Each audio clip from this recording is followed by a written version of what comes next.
আল্লাহ বলছেন ওয়ালাউ তারা ইজিস সালিমুন, হে নবী আপনি দেখতে পাবেন ফি গমারাতিল মাউত, জালেমদের যখন মৃত্যুর ছটফটানি শুরু হয়ে যাবে, আল্লাহ বলছেন হে নবী আপনি তখন দেখতে পাবেন ওয়াল মালাইকাতু বাসিতু আইদিহিম, তখন মৃত্যুর ফেরেশতা তার কাছে এসে বলবে, হাত প্রসারিত করে বলবে আখরিজু আনফুসাকুম, নিজের জানটা নিজে বের করে, টেনে হেসড়ে নিজের জানটা বের করে তুমি নিজ হাত দিয়ে বের করে আমার হাতে তুলে দাও।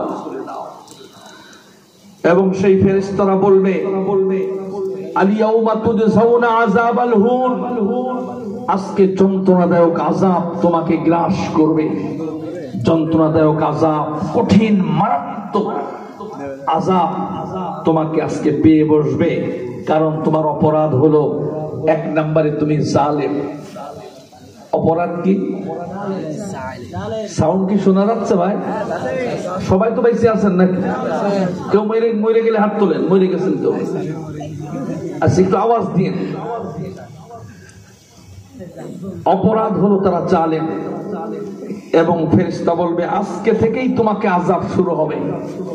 অথচ মরার পরে কিয়ামতের মাঠে যখন জান্নাত জাহান্নাম নির্ধারণ হবে তারপরে আযাব শুরু হওয়ার কথা, কিন্তু জালেমদের ব্যাপারে বলা হলো জানটা বের করে আমার হাতে তুলে দাও, আজকে থেকেই তোমার জন্য আযাব শুরু হয়ে যাবে। এই আয়াতে তাফসীরকারকরা বলেছেন আজকে থেকে আযাব মানে কবর থেকেই তার আযাব শুরু হয়ে যাবে। জোরে করে নাউযুবিল্লাহ। আমার ভাইয়েরা, আজকে আলোচনার বিষয় নির্ধারণ করেছি কারা জালেম। জালেম কাদেরকে বলে? আমরা সাধারণত কেউ কারোর উপরে অত্যাচার করলে তাকে জালেম বলি। আমার ভাইয়েরা, জালেমকে মৃত্যুর সাথে সাথে কবরে যাওয়ার পরে প্রশ্ন করা হবে তিনটা, তোমার রবকে, তোমার দিন কি, তোমার নবীকে। তখন জালেম হাত প্রসারিত করে বলবে হা হা লা আদরি, আমি তো কিচ্ছু জানি না, আমি কিচ্ছু বলতে পারছি না। সঙ্গে সঙ্গে রব্বুল আলামিন আরশে আজিম থেকে ফেরেশতাদেরকে বলবেন ফায়ুনাদি মুনাদিন মিনাস সামাই আন কাযাবা আবদি আন কাযাবা আবদি আন কাযাবা আবদি। আল্লাহ রাব্বুল আলামিন ফেরেশতাদেরকে ডাক দিয়ে বলবেন আজকে এই জালেম কবরের ভিতরে কোনো প্রশ্নের জবাব দিতে পারে না, অতএব তোমরা বসে আছো কেন? তোমরা জাহান্নাম থেকে ফাফরিশুহু মিনান নার,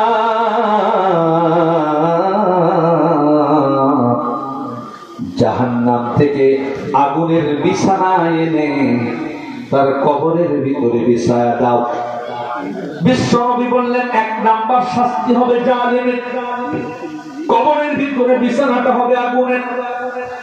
ওয়ালবিসুহু মিনান নার,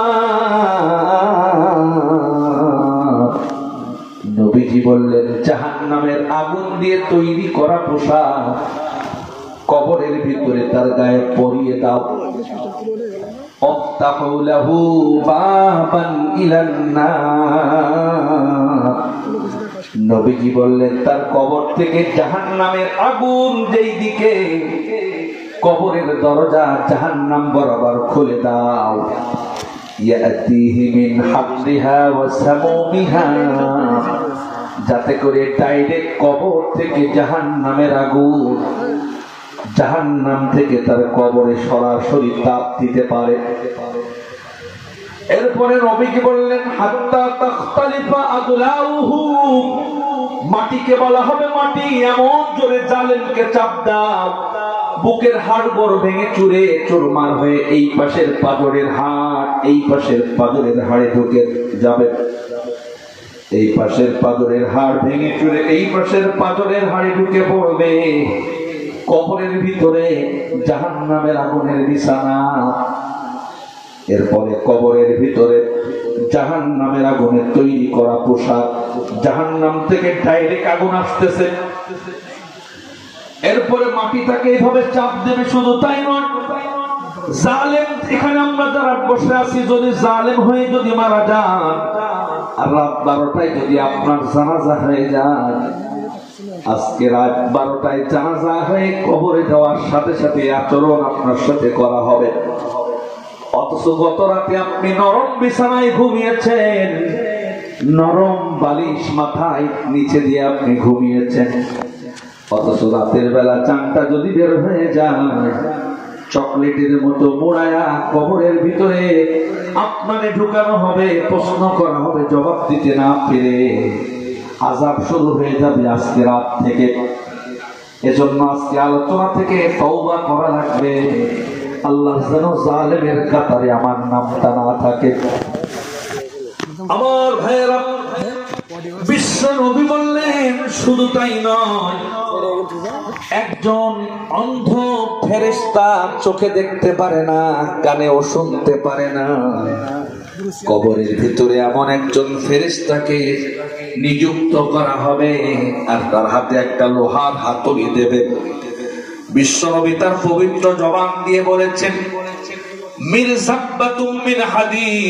একটা লোহার হাতুড়ি তার হাতে ধরায় দেয়া হবে আর বলা হবে, কবরের এই জালেমকে তুমি পিটানো শুরু করো। এমন জোরে পিটাবে, তার চিৎকার পৃথিবীতে যত প্রাণী আছে সবাই শুনতে পাবে, শুধু মানুষ আর জিন শুনতে পাবে না। বিশ্ব নবী বললেন, হাতুড়িটা যদি কোন পাহাড়ের উপরে রাখা হয় অথবা হাতুড়ি দিয়ে যদি পাহাড়ের উপরে আঘাত করা হয়, পাহাড়গুলো মুহূর্তের ভিতরে চূর্ণ বিচূর্ণ হয়ে যাবে। মানুষ নামক জালেমকে ওই লোহার হাতুড়ি দিয়ে পিটানো হবে কবরের ভিতরে।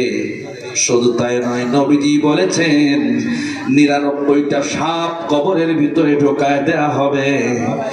এই 99টা সাপের কোন একটা সাপ যদি পৃথিবীতে একটাবার নিঃশ্বাস নিত, পৃথিবীতে যদি একটাবার নিঃশ্বাস ছাড়ত, নবীজি বললেন মা আম্বাতাত শাইআ, কিয়ামত পর্যন্ত পৃথিবীতে কোনো গাছপালা জন্মগ্রহণ করত না।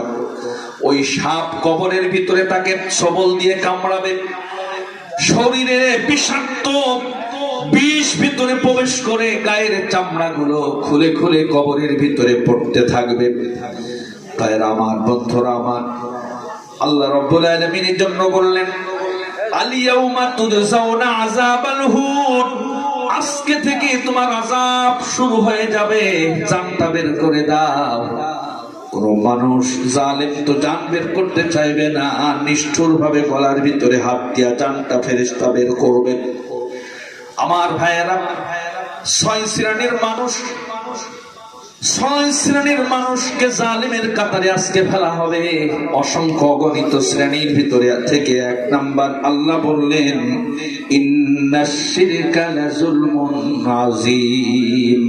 1 নাম্বারের জালিম হলো যারা আল্লাহর সাথে শিরিক করে বসে। আল্লাহর সাথে কি করে? সবাই তো জেগে আছেন, একটু জবাব দিয়েন। 1 নাম্বার জালেম কারে বলে? যারা আল্লাহর সাথে শিরিক করে। এখানে আমরা যারা বসে আছি, আমরা মনে করছি কেউ তো আল্লাহর সাথে শিরিক করি না, অথচ বাংলাদেশে অসংখ্য অগণিত মানুষ, অসংখ্য হাজার হাজার লক্ষ লক্ষ জনগণ আল্লাহর সাথে শিরিক করে। যেমন কারো যদি সন্তান না হয়, মাজারে গিয়ে, পীরের মাজারে গিয়ে বলে, বাবা আমার একটা ছেলে দাও, একটা মেয়ে দাও। এমন লোক আছে না? নেই? এই কথা বলার সাথে সাথে সে মুশরিক হয়ে যাবে। অথচ সন্তান দেওয়ার মালিককে।